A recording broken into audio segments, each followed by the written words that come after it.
حضرت ابو امامہ بہلی رضی اللہ عنہ سے روایت ہے، رسول اللہ صلی اللہ علیہ وسلم نے فرمایا، بہترین کفن وہ ہے جو ایک رنگ کی 2 چادروں پر مشتمل ہو، اور بہترین قربانی سینگوں والا مینڈا ہے۔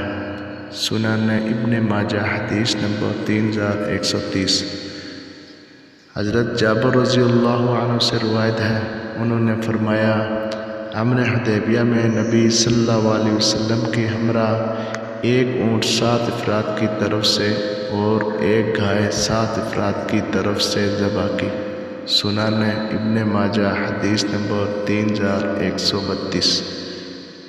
حضرت عبداللہ بن عباس رضی اللہ عنہما سے روایت ہے، انہوں نے فرمایا، رسول اللہ صلی اللہ علیہ وسلم کے زمانے میں ایک بار اونٹوں کی قلت ہو گئی تو رسول اللہ صلی اللہ علیہ وسلم نے گایوں کو قربان کرنے کا حکم دے دیا۔ سنن ابن ماجہ حدیث نمبر 3134۔